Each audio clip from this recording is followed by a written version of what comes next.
It's a great day to be a Coyote. Welcome, Coyote Nation, to another episode of Back to Pack Podcast, where we are going to be bringing you all of your favorite games, memories, and of course, discussion with our fellow Coyotes. As a disclaimer, we have no affiliation to the University of South Dakota. This is a podcast ran by fans for fans. The ideas and comments do not represent the university. Our opinions are our own. Be sure to find us on Twitter at BackToPackSD. With that being said, let's jump in. Welcome back, guys. You enjoy yourself this Christmas? I did. Yeah, good Christmas break. I feel like I'm always out of sorts this time of year. I don't know what day of the week it is. Don't know what's going on, but a good little break. I mean, a tough Saturday, right? But overall, good Christmas break. So. Mm-hmm. How about you, Mitch? Santa was good to me. Several gifts were of Coyote gear, so that made up for the sadness that happened this past weekend. I tell you what, the person that came in clutch obviously was my wife. She gifted me some fantastic Coyote gear, but I'm gonna give a big shout out to Bree up at Steel Threads, Grant's own sister. Yep. We got it on backwards now, but oh yeah, we got the Yote script hat, Yote script shirt. You guys know I'm a sucker for the script writing, and she knocked it out of the park. Both of them did. Wife took advantage of what she knew I loved, and she found the right connection.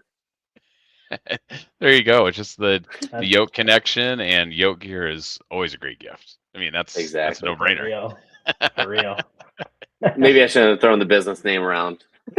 Oh no, you're good. You're good. Somebody knocking on her door. Her website just crashed with all the new orders coming in. That's right. Yep, that's exactly. Right. Oh, it's funny. I tell you what, though, guys, this was a roller coaster of a day. We'll get to that in a bit. I mean, it was such a roller coaster. I had to break out the hard stuff for today. Fair enough. I was down, then I was here, and then I was here. I can't ride that kind of wave. Yeah, but, yeah, we were joking about it before the show. We're like, kind of getting ready for Thursday, and all of a sudden today, bang, bang, bang, we got news all over the place. So certainly changed that gear for us a little bit here of what we'll talk about. So exactly. Sure. But I think we can jump right in. Let's start with the Montana State game. With Christmas, made it very difficult for us all to get together. I know, Grant, I think you said you had somebody in from Europe even. So yeah. Say my good friend, time. he was in town. He actually lives in India. Teaches abroad in India. So yeah, he is coming over, and I was like, yeah, probably don't want to miss that one. Yep. Oh, but no, I'm glad. As like I said, I think it worked out well that we kind of pushed it back. I think it also gave us a chance to kind of debrief and zoom out a little bit too, just because it's a long season, and like we've always said, it only ends happily for one team in the whole country, right? So always. We went up against a good Montana State team. There's no doubt about that. Honestly, that was the best team we've ever played this season. I will, hands down, Tommy Touchdown lived up to more than advertisement, in my opinion. He was fantastic. Adam Jones in the backfield is going to be honestly, hopefully they can hold him. I know they got a hell of a collective program over there. So I think they'll be able to hold on to him as a true freshman. Humphrey was as good as advertised, even coming off of injury. Mm-hmm. And then the guy with the coolest name tore us apart throughout the secondary. Yeah, a guy that we really didn't. We're talking about, of course, Taco. Taco Dowler, I believe, is the last name, if I'm saying that right. But yep, really, Dowler, a guy we didn't, which is funny because that's a guy that's a name we didn't spend a lot of time talking about, and he got after us early and often. Yeah. I want to start, guys. I know you're talking about the game, but I want to start with our fans. I want to give a shout out to all the fans that went out to Bozeman. We had, in my opinion, a damn good turnout. We know that the entire allotment of 500 tickets were eaten up by USD, and then there was I don't know. Looking at pictures and looking at the video, the TV copy, it's tough to say how many fans we had, but I know we had several hundred more than 500. So we had a really, really good showing. And then, those folks, and then coupled with just everybody on the internet, right? Social media was on fire, Facebook, Twitter, everywhere out there. There were several watch parties. I think Coyote Nation showed out. So, kudos to all of them, especially those that made that long trip. So. Yeah, I will say I am absolutely jealous of the fan base that got to enjoy it. Such a short turnaround is so hard to plan. So shout out to those folks that were able to plan something. But Montana State, even with their electric crowd noise, is still a prime game to go to. And I am praying for the day that we have a home and home series set up with them. Mm-hmm. I want to go out to Bozeman. They do it right. Would love to go out there. I'll even take notes. And I'm hoping the fans that went out there took notes to how to kick it up a notch. Because I think that's what it's all about too. Yeah, for sure. And, kudos to their crowd. We were kind of giving them some crap leading up to that game, but their crowd turned out, you could sense it for us watching on TV. They had a really good crowd too. So it made it tough for us at times. I think we had 3 or 4 false starts in this game, and we had a couple kind of miscommunications on snaps, which ultimately hurt any chances of a comeback, where we had 2 bad snaps in the red zone that led to failures as we were trying to mount that comeback. So kudos to their crowd too. Yeah, it doesn't happen often when an All-American center has 2 snaps roll past the quarterback's ankles in one game, let alone a season. Yeah, they got to us. I was blown away. Obviously, we knew it was going to be tough. It was one of those games, 6 times out of 10, they probably beat us. I was hoping for one of those 4, though, and I thought we had an opportunity to show it. The one thing I want to say is apparently Leyland cannot be iced, whether it's the opponent or the refs. That was weird. Man, that was all sorts of weird. They truly, I think the refs were really trying to ice him on that. That was really, really weird. Yeah, it was strange. Honestly, those refs, both sides, because I'm trying to remember which touchdown it was. One of our touchdowns, we had a massive hold. It was insane. It noticeable. But then Tommy Malot's touchdown where he fumbled the snap at his ankles, Grace was being held the whole way there. And I'm like, you got to call that stuff on both sides. Call it on us too. Call it fair, because I think that was a huge factor into the game. And I think one team did take advantage of the no calls more than the other, but it wasn't the factor in the game. I want to pose this. I want to question to you guys, because I think this is something I noticed throughout the playoffs, and maybe you guys, I want to see what you guys think of this. Do you think that as soon as the playoffs started, basically all holding went out the window? And I'm not talking about just for our games. I'm talking about across the FCS. Yeah, it's funny you say that, Mitch, because I was literally just about to comment on Jake's point. Me and my dad have been talking about that for weeks, and that as we sat and watched, games in the Dome, the Montana State game, but then games across the whole FCS, and not just the holding, but just everything, right? It seems like these refs really let them play. Like there were not a lot of penalties. I mean, there was times during, the UC Davis game where I think it was the UC Davis game where just an egregious holding that happened right by the ball, and it finally took the back judge on the other side of the field to throw the flag before somebody threw it. And there was some strange things in the postseason, and I don't know if that's because you're bringing in different crews from different conferences that maybe are seeing things a little bit differently than you have all year. But I would agree with you. That seemed to be a common theme throughout the whole playoffs from the ones we watched on TV and live. So the conspiracy theorist in me says that there was a memo basically put out from the head of the FCS that saying, hey, do not call holding. At all costs, do not call holding. Because I don't think they wanted the refs to impact these games. And I think what that results in is essentially just let them do whatever the heck they want. I know in this game, it cost us, I want to say at least 7, but you could argue 14 points on the Carter Bell, where he just got absolutely mugged coming out of the corner of his route. That was bad. That was egregious. Yeah. That's a bad one. Yeah. That would have been a touchdown. And then the other one was on the big Ayton sack, where he has Karan running basically wide open. He's got his guy beat by at least 2-3 steps. and he gets sacked, and it's because the defender is literally, he has his whole hand down in our offensive lineman's underneath his pads, and he's just poking him in the neck, and he's holding him to where he can't even block, and they're running a stunt, and the guy just gets right around and just lays Aiden out. I think it was even from his blind side, if I remember right. But anyway, and that would have been a touchdown as well. So, there's lots of little things we could go back to, but just I noticed that across the entire league, but it definitely impacts the outcome of games. I think at the end of the day, the most physical team wins in those scenarios because you can get away with basically anything. Yeah, exactly.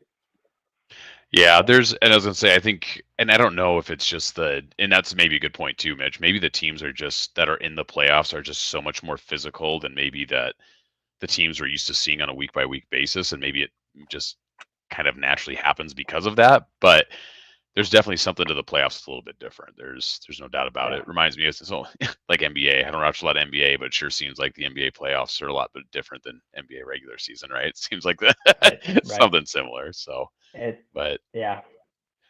No, I would say, I was going to say, I mean, and kind of off of that point, because I just had a few notes written down about the game is, it seemed like we've talked about already. I think the consensus that I kind of came to is, zoom out big picture. There was really no moment that really felt like it was really a backbreaking moment or a huge momentum shift, but it seemed like a kind of accumulation of a lot of little things for us, which is really uncharacteristic of us. And again, I talked about it before this, right? I don't want to be we played our worst game of the year. Well, there's a reason you played your worst game of the year, right? Potentially, if you want to go down that road. I don't think we played our worst game of the year. I just think there's a lot of little things that really derailed us from what could have been a lot better drives. And, I think back to we jumped off sides on a punt that kept our defense out there longer than we needed to be. We had false starts that really took us off schedule on offense. To your point, the 2 bad snaps in the red zone those are borderline backbreaking, right? Because it just put you in such a poor position in the red zone. So it was just a weird game, right? You didn't have like something like a kick return for a touchdown against you, or a pick six, or a scoop and score sack that you think, oh boy, that's it. That one play really is going to shift this momentum. It's a lot of little stuff. So only thing that kind of felt backbreaking was the Tommy Mellott muff snap turned into a touchdown, which is just a guy who's one of the best in the country making something out of nothing. And that one did feel a little backbreaking because it was late in the game. Yeah. Tommy did what he did. We also said that he was our other Walter Payton favorite. Really, it's going to be curious to see where those votes come out. Now, I do want to pose the question, unless you guys have anything else you want to say about the game itself. Yeah, I just want to echo what Grant just said real quick. For me, the worst omen in the world, guys, I'm all about how we start games. And the worst omen in the world is when the opening kickoff went out of bounds. And it just seemed like we were, I don't want to say rattled, but it just seemed like there was something off about us. And that's, you saw those early penalties, a couple of them that we already mentioned kind of early in the game. I will say this, though, the defense gave up that first touchdown right off the bat, just like they have all season long, spotting the other team 7 points. But we answered. We answered with the Tice touchdown.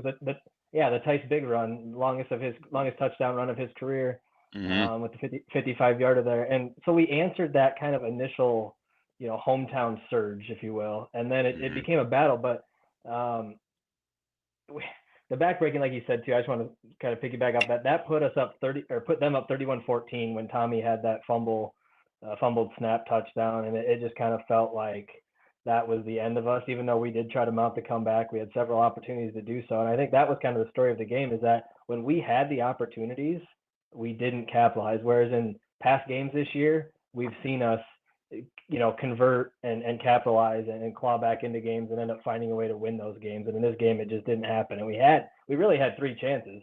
We had 2 that we got down all the way to the red zone. And then we had that final one with the hook and ladder fumble with like a minute and a half left. Right.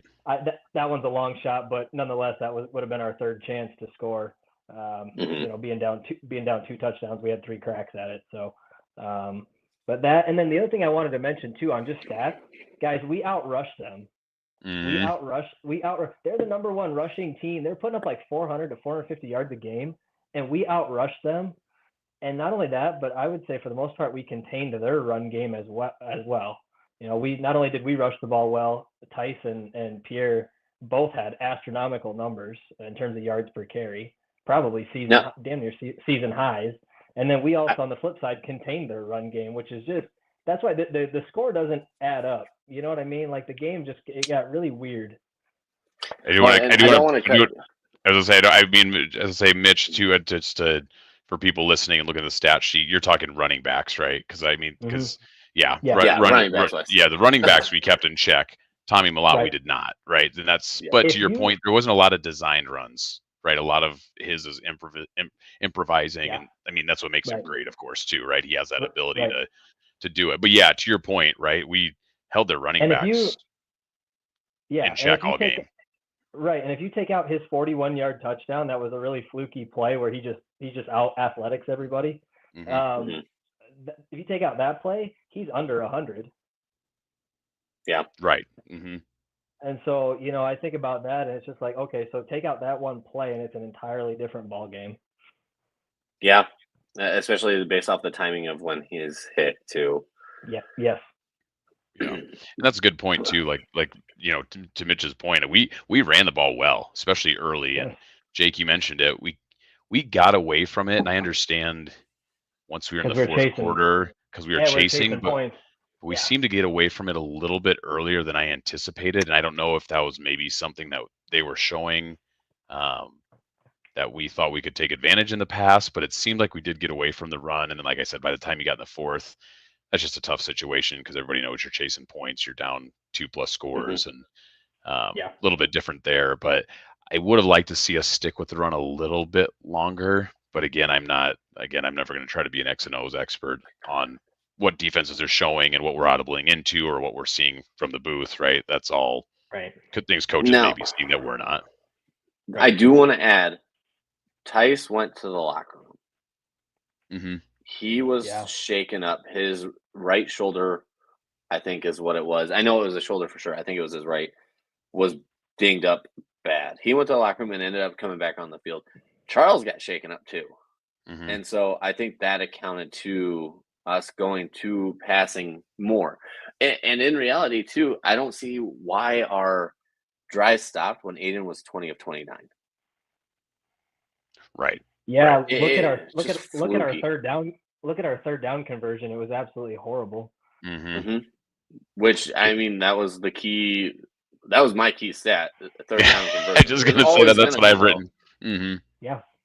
And I think 0 for 2 on fourth down, and those were both in that red zone that I talked about. Those failed attempts on trying to basically catch up at that point. Yeah, really fluky. But hey, on Travis Tice, last thing I want to say on this game is how about Travis Tice literally carrying this team on his back, even though he was injured. All on the field. Mm-hmm. I mean, that dude. I don't even know what else to say other than you could just tell like he was just not gonna go down. There was runs and even catches that he made over the middle where you looked like he was gonna be tackled right away, and he breaks 3 tackles and gets an extra 10 yards and keeps drives going. I mean, just unbelievable. You could just tell. I mean, he wanted it, and there was nothing going to stop him other than the clock. Now, I do, obviously, with the way USD's history is, we're not consistent. Division II, FCS, jumping around. Whereas you compare to the FBS programs that have been doing it a long time. In the end, though, it doesn't matter. This guy's face is chiseled on the South Dakota Mount Rushmore. And it will never come down. And I hope, we have the ability to properly portray how important he was, not just how good he was, but how important he was to the team. It does almost feel kind of like Lan Larison's situation without, as large of stats. But this team went as Travis went. And I know for a fact, even without being there, just from what I've heard, when those doors closed, he was the most vocal. He was the leader. he drug that team wherever they went, and everybody followed because they believed in what he was saying. And look at where we're at now. After his careers, he hangs up his cleats. Yep. Yeah, I think Mitch, you texted the group after the game, and you hit it perfect, right? You're like, man, it's going to be really weird going to a Coyote football game without seeing Travis Tice on the field, because he's been that great for that long, right? So, yeah, kudos to him. And I mean, we could go on for a whole show about Travis, to be honest, and actually this whole senior class, because that's the one thing I've always thought about and talked about is like in the day and age of college athletics that we live in, how easy would have it been to go back 2 years ago after having a horrendous season, getting embarrassed at home in the last game of the season, and everybody looking up and saying, "Forget this, I'm out of here." Like, this is no fun. I'm going somewhere else. And it happens so often, right? And it's like all these guys stuck around and built it into what I think most people would argue is the best USD football season of all time. I mean, it's obviously in Division One, but as you compare even across divisions, right? Like probably one of the best seasons of all time. So it's awesome. I mean, again, there's no we didn't hit the ultimate goal, of course, but kudos to this team, and man, what a fun season it was. Mm-hmm. Yeah, a ton of respect to these guys. Now, yeah, I do want to throw it up to you guys. Championship, NDSU versus Montana State. Who you got and why? Oh boy, Mitch, you can go first. No, you go first. Yeah, Jake, you go first. Yeah. I have Montana State. I want Montana State to win. I don't care about conference affiliation. Doesn't matter to me. The thing that really would frustrate me of NDSU winning is we beat them. I know it was 12 points in 4 minutes, 10 seconds to beat them, but it still doesn't feel like a fluke of a game. We were meant to be on the field against NDSU. And if NDSU goes and beats Montana State, then it just puts this dread over me a little bit of that should have been us then. And that's, kind of where my thoughts at. Plus, I do think Montana State is better. It's funny. I haven't been putting a ton of brain power into it, right? Because it's still a lot of time before the game. But just for anybody's interested, it is Montana State -3, right? Is the line. I agree with you. I think Montana State is the better team, but then I always go back to, man, you'd be a very poor man if you bet against North Dakota State in December on these last 10 years and in the ship, right? So call it what it is, championship DNA or whatever you want to call it. Those guys know how to do it. I think it's a 50-50 game. I really do. Oh, yeah. I think if you made me pick, give me Montana State, but I mean, it's a 50-50 game. It's a good thing we can't gamble sports betting in South Dakota. We'll have to come visit Mitch. So, yeah, that's easy. Just drive down the Hard Rock. So I want to say last year, NDSU knocked them out, right, on a blocked extra point in Bozeman. That's right. Yep. So there's that going for it. I hope they both lose. It's not possible, but I hope they both lose.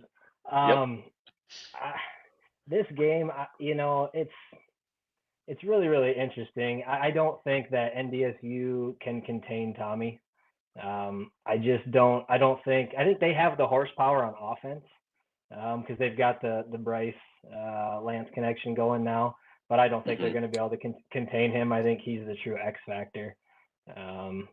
So yeah, I would probably go Montana State, but I really don't care about this game. I agree with you, Jake. I don't really care about conference affiliation either. They're 2 feet out the door. They just don't have the invitation to leave the house yet.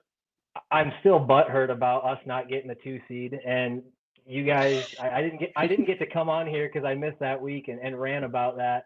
But I want to say home field advantage is quite powerful, and there's a reason that seed 1 through 8 went chalk in the playoffs, and here we are with 1 and 2, and it's because of home field advantage. I will die on the hill of saying that we could have beat any one of these teams that were in the playoffs at home in our dome. I have no doubt that we could do that and would do that. So I just want to say that with the athletic director of North Dakota State being on the chair of the FCS playoff committee, he knew exactly what he was doing by getting NDSU that 2 seed, because that dome was all the difference when it came to them beating SDSU up there. And so I want to throw that out there as I walk out the door of this season and say that I'm still butthurt about us not getting that 2 seed, because I feel like we had an argument to get it, and we would have been in Frisco right now. So, but yeah, that being said, I'd go Montana State. Yeah. It's Mitch. I did have that written down though too. It's if you look historically, and it's funny too because the FBS world is finding this out quickly too, right? That first round's at home, and we saw a lot of big victories at home. That's an important, very familiar. It's a very familiar, important factor, right? I mean, it's and its history shows, right? The 1 and 2 seed more often than not are playing in Frisco every year. So yeah. It's, we talked about it too. We said, boy, you got to be top 4 at least to give yourselves a shot, but really to feel good about it, you got to be top 2. And I would venture to say South Dakota State would say the same thing we are right now. They feel 100%. A lot better about that game if it was at home. 100%. So 100%. And just, the travel too. These are kids. I mean, they're young men, and they're still students, and they've got finals and all these things. I mean, it happened to UC Davis coming to us. They were taking finals Friday night in the hotel, in Sioux City, taking their finals, and then having to turn around and play Saturday, afternoon. So, I just think about all those things. They do add up, especially as the weeks go and you grind through the playoffs. It takes a toll. And so just having to travel, I think, is a big deal. Yep. All right. You guys ready to go to off-season mode now? I guess. I mean, if you were going to start off-season mode in any way, shape, or form, would today not be the best day / worst day / best day to do it on? Yeah, we went on a roller coaster ride today So should we start at the very bottom and just get happier? Yeah, exactly. Yeah. All right. So for the people that live under a rock or don't use social media, which I don't think any of our followers don't use it, we did lose Josh Davis to Fresno State, going to hang out with Matt Entz of NDSU, went on to USC. It's tough. That guy built up USD steadily. Offense looked fantastic this season. Obviously, I do feel like there were still a little question marks during our big games. Couldn't really get over, aside from that 12-point spurt against NDSU. I felt like we couldn't break the 20-point barrier on our big games. But he helped create 2 1,000-yard rushers when we haven't had a single one in school history at FCS level. What I really appreciate everything he provided for USD, though. That was a fun 2-year ride. Yeah, absolutely. He took the offense to the next level. And, it's funny, they talked about all off season leading into this season about getting more explosive. And we were the number 1 team in terms of explosive plays, and also averaged the longest touchdowns of any team in the FCS. I think it was over like 27 yards. And the ironic part of that, guys, is we saw this in the playoffs, was I think we got so good at explosive touchdowns of 20-plus yards, we forgot how to score in the red zone, because all of our issues in the UC Davis game and also the Montana State game were in the red zone. And so it's just really, really interesting that kind of happened. It's almost like we kind of forgot how to score when we get close. And so, that's a good point. But nonetheless, all jokes aside, I make fun of the halfback pass he called in Brookings. I make fun of the toss sweeps he called it up in Wisconsin and Madison. I make fun of the toss sweep he called it against UC Davis at home. But I tell you what, all jokes aside, he did take this offense and these players to another level. So, we wouldn't be here talking about this if it wasn't for him. So, I wish him the best. Yeah, I think Fresno State's got some new fans, honestly. Yeah. If they didn't have an NDSU head coach. And we talked about home field advantage in the Dome. We averaged 40+ points a game at home throughout the entire season, and playoffs included. So just unbelievable. Exactly. Yeah, I think when you think back to it, I'll say two things. One, this past offense is probably the most exciting offense that we've ever had since, I'm thinking, Chris Streveler, right? And that's because, and I don't even know that our offense in its entirety was that good. It was just the Chris Streveler factor, being on the field, I think was just its own kind of magic in itself. But, the other thing that, as you zoom out, this is another thing that is just kind of the byproduct of having success at the FCS level, is that naturally those guys are gonna move on to the FBS level. There's eyeballs on them. There's big money, right? Even at Fresno State, that's not a P4, right? So although it stinks when you lose a good coach, I always think of it as like almost kind of like a badge of honor to say, like, okay, yep, we're giving the nod to South Dakota, and what they're doing over there is damn impressive, and we want a part of that. So kudos congratulations to him for sure, and him and his family. That's a big deal. Like I said, it's bittersweet for us, of course, but good for him for sure. Now, my question to you guys: does it feel like there was a lot of work going on in the back and behind the scenes on this situation? Because that was quick. He was announced when I saw it on Twitter. It was 37 minutes ago that Josh Davis had been announced Fresno State's new offensive coordinator. I saw USD's announcement 25 minutes after they announced it, so there was about a 12-minute lag between announcements. And USD already has their offensive coordinator, and they're kind of going by committee in this approach.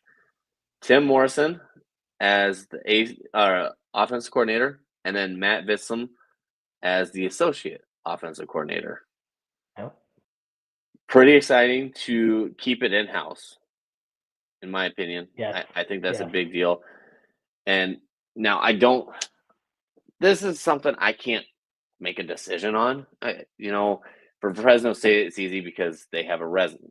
Josh Davis has a resume, 40+ points at home every game, 2,000-yard rushers. Tim and Matt, actually, funny enough, both were offensive coordinators at Grand Valley State. Right. In 2 separate stints. And so, Tim, 7 total years of offensive coordinator with Wartburg, with Grand Valley, and then also with Upper Iowa. So I like the pedigree that he has for recruiting in this area. Right.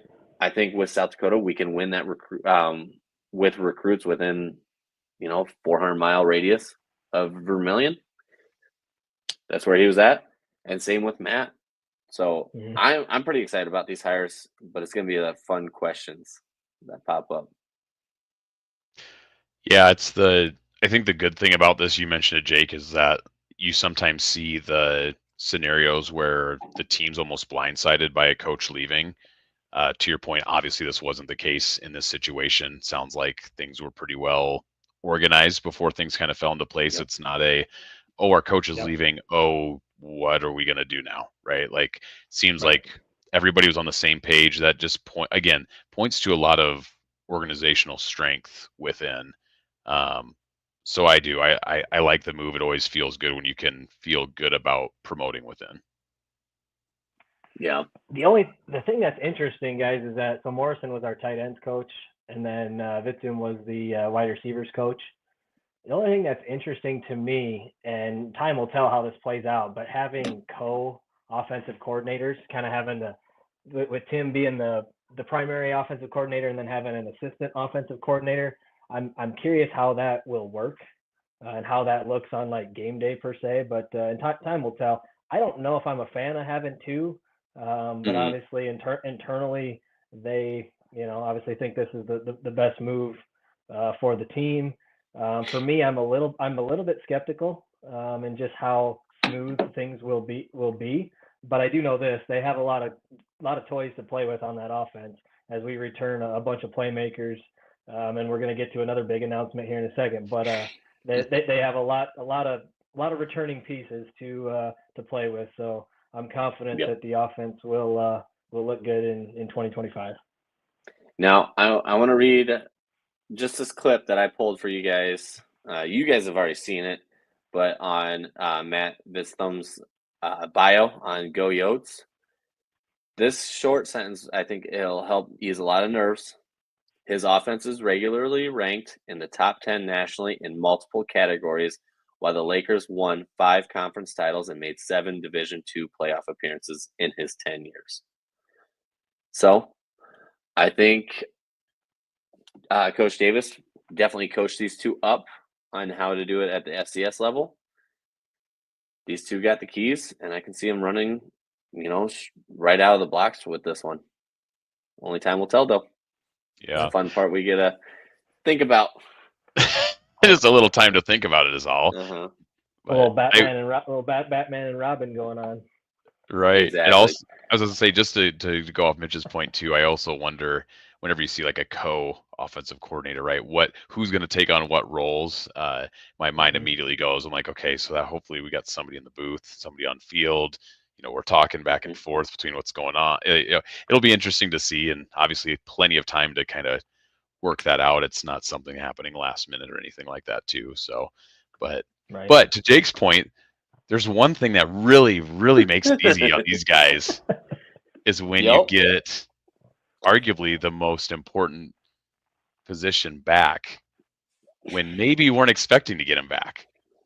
Yeah, I'd say getting probably one of the most decorated signal colors in recent histories to come back for a final season in Aiden Bauman is big time. So, that was crazy to hear today.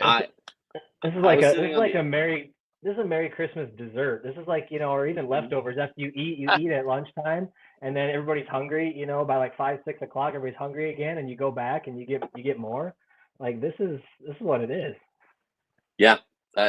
This is that. Well, it was that last present. It was the Red Ryder BB gun hiding behind the desk. That's exactly Dad right. telling you to take one last look. I'm excited, and it's not that I didn't have high expectations for Cole Pennington, Nevin Cremasoli, or if we went one of the young routes with Nick Wright. I truly expected whoever stepped on the field to lead us to a double-digit season again, wins.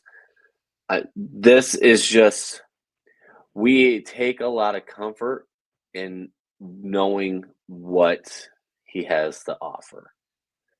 It makes us feel warm and fuzzy inside. Whereas, we're going to sit on pins and needles. Had he not come back with whether it was Cole Pennington or Nevin or Nick, it would have been fun to hear what that quarterback battle looked like. But we can take one more year and enjoy the ride. Hey, and guys, if you think about this, there was speculation going into the season about him and whether this would be his last year. And then everybody saw him on senior day, be announced and do all the stuff around senior day. And social media was on fire when that happened, because everybody was like, he's done and all this and that. And I think that it was myself and you guys were like, hey, just slow your roll, chill out. He's still got to make that decision.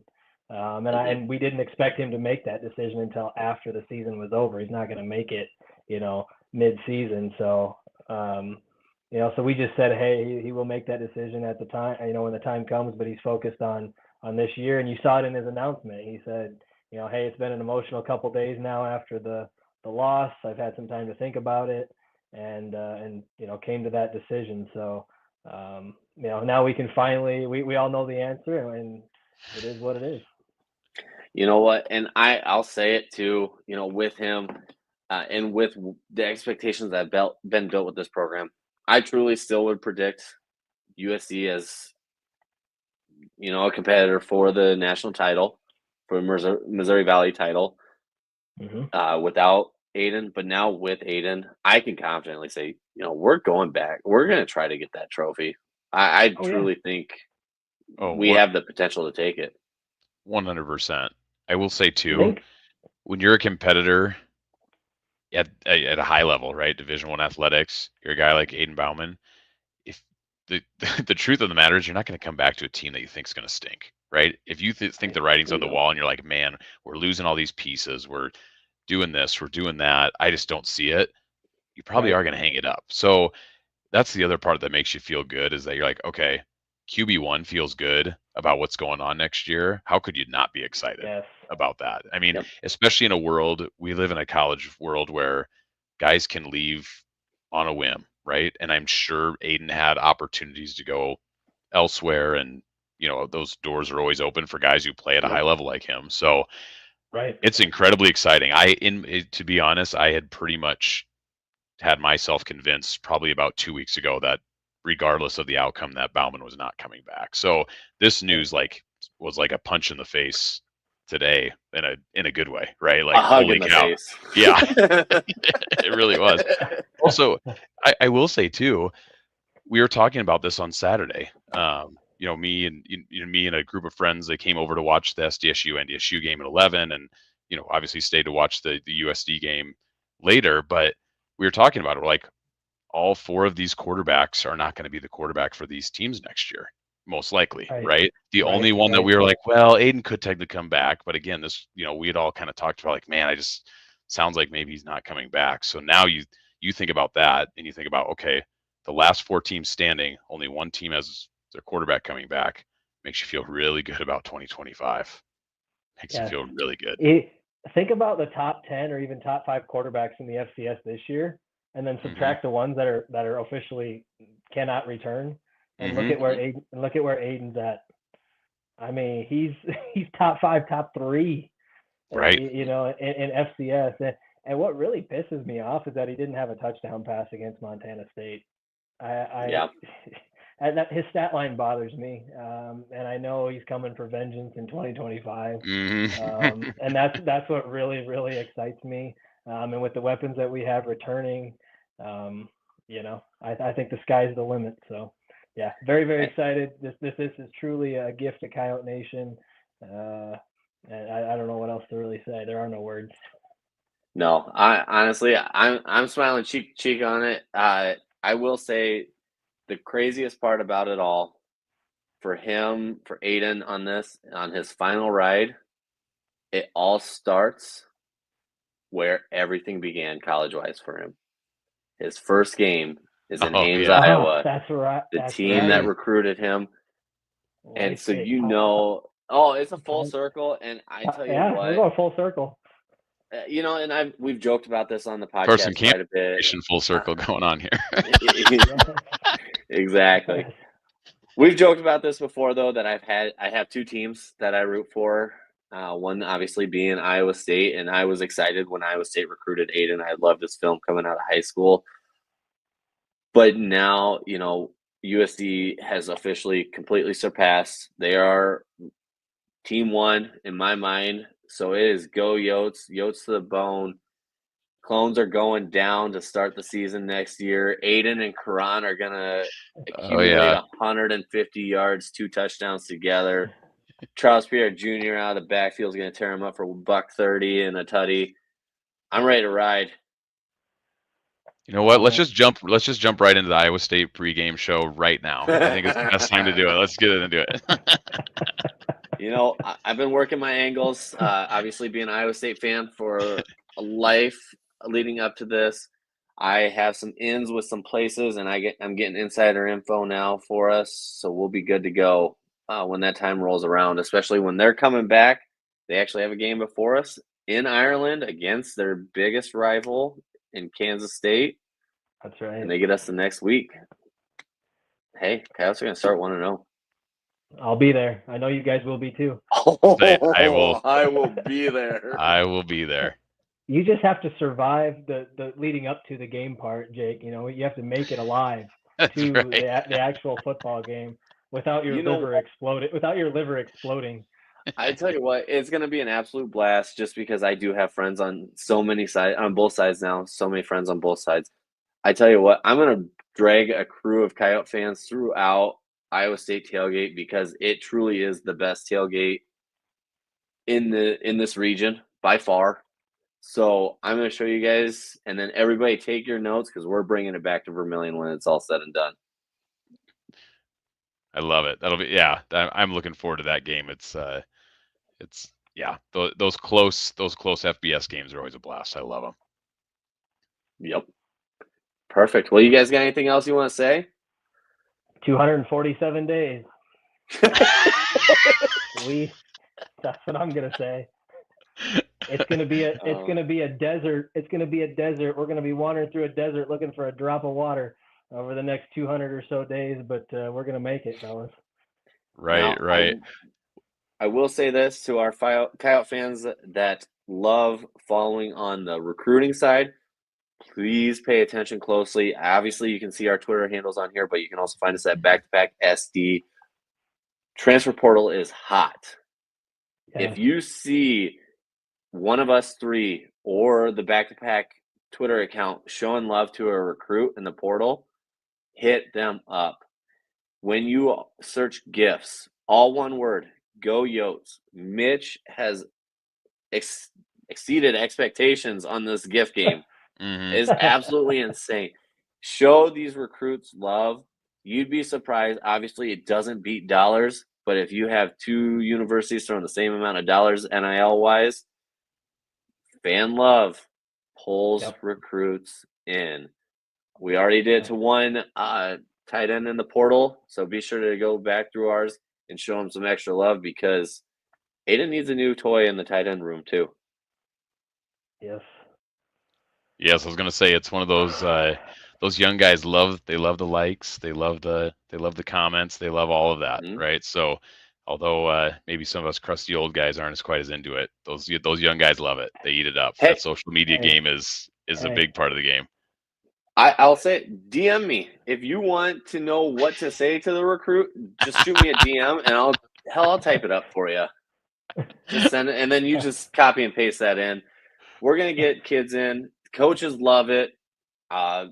With what we've done on the Back to Pack, I'm pretty sure every coach is now following us on Twitter. I just saw Matt followed us before the show started, so I think we got them all. Just gotta get Bob Twitter now. Oh man, that would be something, man. Hashtag Bob thoughts. That's right. That's right. Hey, I should say one quick other note, I guess, just for anybody listening, to Jake's point too. Obviously, I think we'll be doing maybe a few shows here and there periodically through the recruiting trail, of course, but certainly going to slow down on the football front in the off season just because of content wise, of course. But like I said, knowing we're going to slow down and really appreciate all the folks that have tuned in. It's been a hell of a lot of fun for us. I know this year we picked a insanely good year to start doing the podcast, or I should say you guys picked an insanely good year to start doing the podcast here. So I'm looking forward to doing it again next year. It's been a lot of fun. I've had more people at tailgating in the dome come up to us and say, hey, great job on the show. So we really appreciate it. I know not everybody jumps in live, so we don't always see them and get to interact with them here, but I know a lot of people hit up Spotify and do all of that. So big shout out to everybody who's listening and supporting, and it's been a super fun year doing this. Yeah. So I will say this. Yeah. I will say this, Mitch, especially to you. We are 2.5 weeks away from our 1-year anniversary, January 13th. Yeah, so that's right.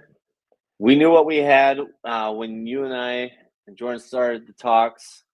Obviously, with Jordan dipping out for the Howling podcast, the logo had 3 coyotes on it. We had to pull a third one in it. Grant was just annoying enough on Twitter to think, you know what, maybe he is a good idea. They're like, man, look at this guy. He might be just as sick as us when it comes to coyote football. But he's on Twitter when he should be working. He's in. Count him in. Yeah, exactly. No, this has all been a blast. Yeah, thank you, Coyote Nation. I've seen an uptick. I've seen changes in the fans. We're definitely growing this fan base. We're gonna have a blast next season. You know, not as many question marks now, but it's gonna be a lot of fun either way. Oh, and it's so much fun. It's so much more fun seeing all of our fans go at other fan bases now on Twitter because we actually have a presence. And Facebook in the FCS Nations page. You see in the Coyotes thumping their chests against some of these other fan bases. I mean, that's fantastic. So keep it up. Let's be even more loud, more proud in 2025. All right, perfect. I can't say any better. Go Yotes. As always, go Yotes. Go Yotes.